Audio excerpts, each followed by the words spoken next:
The Galactic Council chamber fell silent as the ancient hologram flickered to life. Ambassador Maya of the Zenthari Empire watched as the other delegates leaned forward, their various forms of eyes fixed on the shimmering display. It was the same recording they showed every newly ascended species, the same warning that had kept the borders of human space inviolate for 50 millennia. "We must show the Krillians," Maya said, her crystalline voice resonating through the chamber. "They don't understand why the quarantine exists." The Krillian delegate, a massive creature of chitin and rage, slammed multiple appendages against its speaking platform. "We fear nothing. Human space contains 17 habitable worlds, resources beyond measure. Why do we leave it empty when the humans are extinct?" Maya's translucent form shifted colors, a deep blue that her species associated with sorrow. "Extinct? No, honored Krillian. Sleeping. There is a difference, and it is a difference that cost my ancestors nearly everything to learn." She gestured, and the hologram began to play. The recording was old, preserved through technology that predated most current civilizations. It showed a young Zenthari scout named William, a name he'd chosen himself in honor of the very species his people had been sent to evaluate. 50,000 years ago, the Zenthari had been the apex predators of the galaxy, their empire spanning 3,000 star systems. They had encountered the humans on a small world called Earth, orbiting an unremarkable yellow star. "My ancestor, William, was part of the first contact team," Maya explained as the hologram showed a younger version of the Zenthari species before they had evolved their crystalline forms. The humans were unimpressive. They had barely achieved faster-than-light travel. Their weapons were crude. Their ships were slow. The hologram showed human cities, primitive compared to Zenthari architecture, their tallest buildings barely scraping their own sky. The Krillian delegate made a sound of contempt. "We thought them weak," Maya continued. "We thought them easy prey. The Zenthari High Command decided that human space would be our next conquest. We sent a fleet of 10,000 warships."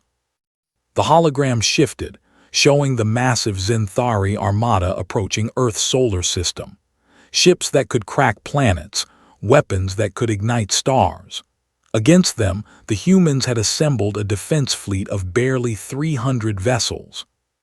"The battle lasted 6 minutes, Maya said quietly. The hologram showed what happened next. The human ships didn't flee. They didn't try to negotiate. They simply attacked with a ferocity that stunned the Zenthari commanders. Human vessels rammed into Zenthari dreadnoughts, their crews deliberately sacrificing themselves to create openings for others. When their weapons failed, they used their ships as weapons.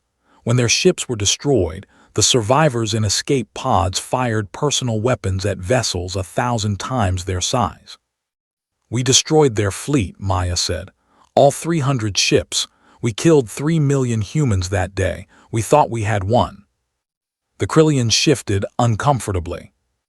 "Then we received a message from Earth. A single human, their leader, spoke to our fleet commander. William recorded this message. It has been preserved, translated into every known language, studied by every species that has ever questioned the quarantine." The hologram showed a human male, physically unremarkable. No claws, no armor plating, no natural weapons. But his eyes held something that made even the Krillian delegate unconsciously retreat from the display. "You have killed 3 million of us," the human said, his voice steady. "You have destroyed our fleet. You believe you have one, but you have made a single catastrophic mistake. You have shown us that you are willing to kill us. And now we know what you are." The Zenthari fleet commander's response was captured in the recording. "Surrender, and we will be merciful. Resist, and we will exterminate your species." The human smiled. It was not a pleasant expression. "You don't understand," he said. "We are humanity. We survived the ice ages of our world. We survived plagues that killed half our population. We survived ourselves, nuclear weapons, climate collapse, wars that ravaged continents. We are the species that looked at the stars and decided they were ours. You cannot exterminate us. You can only awaken something you will wish you had left sleeping." Maya paused the hologram. The fleet commander ignored the warning.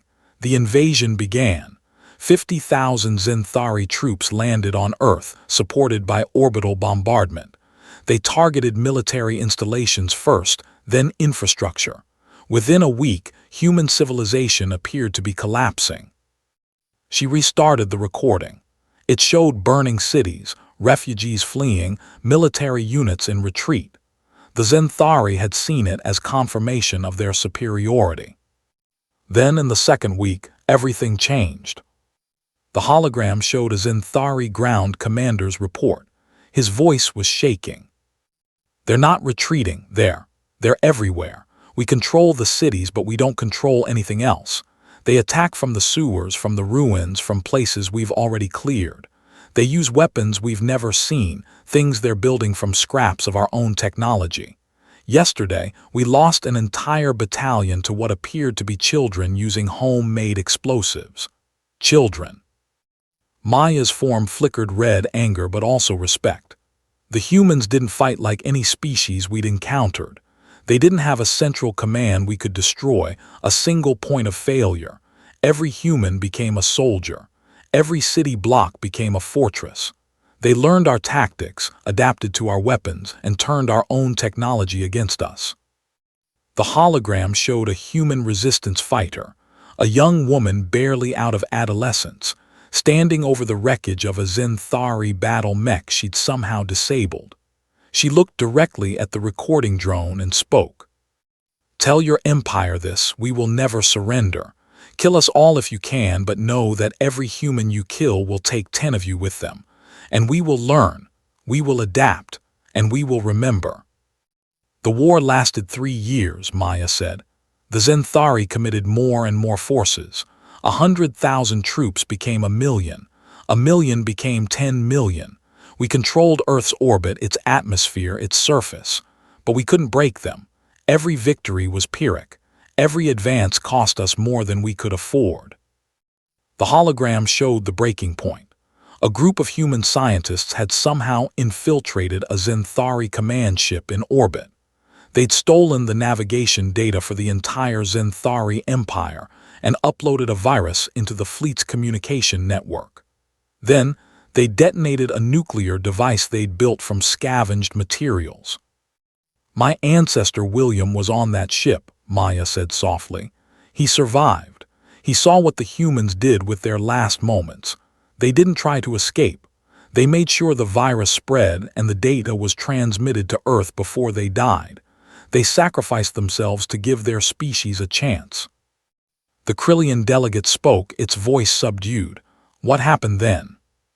The Zenthari Empire made a decision. We had lost 12 million soldiers. Our fleet was crippled. Our economy was collapsing from the war effort. And the humans were building faster-than-light ships in underground factories we couldn't find, using technology they'd reverse-engineered from our own vessels. Our analysts concluded that if we didn't withdraw, if we didn't end the war immediately, the humans wouldn't just defeat us. They would hunt us. They would take everything we'd learned about warfare, everything we'd taught them by trying to kill them, and they would exterminate us. The hologram showed the Zenthari fleet retreating, but before they left, a transmission came from Earth. The same human leader from before appeared. "You're leaving? Good. Take this message to every species in the galaxy. Humanity will remember what you did here. But we will also remember that you chose to leave. We could pursue you. We could make you pay for every life you took, but we won't. Not today. Today we rebuild, we learn, we prepare. And if any species ever threatens us again, we will not show mercy. We will not negotiate. We will fight until your civilization is ash and memory or until we are extinct. There is no middle ground. This is your only warning." Maya let the silence stretch before continuing. The Zenthari shared everything with the Galactic Council, every recording, every analysis, every tactical report. The Council made a unanimous decision. Human space would be quarantined. No contact, no exploration, no interference. because the analysts all agreed on one terrifying conclusion. She looked directly at the Krillian delegate. Humans are the only species we've encountered that becomes more dangerous when threatened. Every other species, when faced with extinction, becomes desperate, irrational. Humans become focused. They become innovative. They turn their entire civilization into a weapon. And the most terrifying part, they were barely post-industrial when we attacked them. Imagine what they've become in 50,000 years of uninterrupted development, driven by the memory of an invasion they barely survived. The hologram shifted one final time, showing recent scanner data from the edge of human space. Massive energy signatures, structures that violated known physics, ships that dwarfed anything the Galactic Council could build. They're still there, Maya said. They haven't expanded beyond their original territory. They haven't tried to contact us, but they're watching, always watching. And every species that has ever considered violating the quarantine has been shown this recording and asked one question: are you prepared to awaken them? The Krillian delegate was quiet for a long moment. Finally, it spoke. What happened to your ancestor, to William? Maya's form shifted to a color her species had no name for, something between grief and pride. He spent the rest of his life studying humanity. He learned their languages, their history, their philosophy. And in his final report, he wrote something that has guided galactic policy ever since. They call themselves human. It comes from their word for earth, for soil, for the ground beneath their feet. They are not the strongest species. They are not the smartest. But they are the most stubborn, the most adaptable, the most unwilling to accept defeat. They are the species that looked at an uncaring universe and decided to care anyway. Do not wake them. Do not threaten them. Because if you do, you will learn what it means to fight a species that simply refuses to die.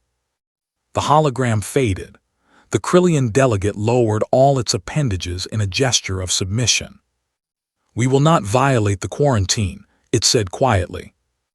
Maya's form returned to its normal translucent state.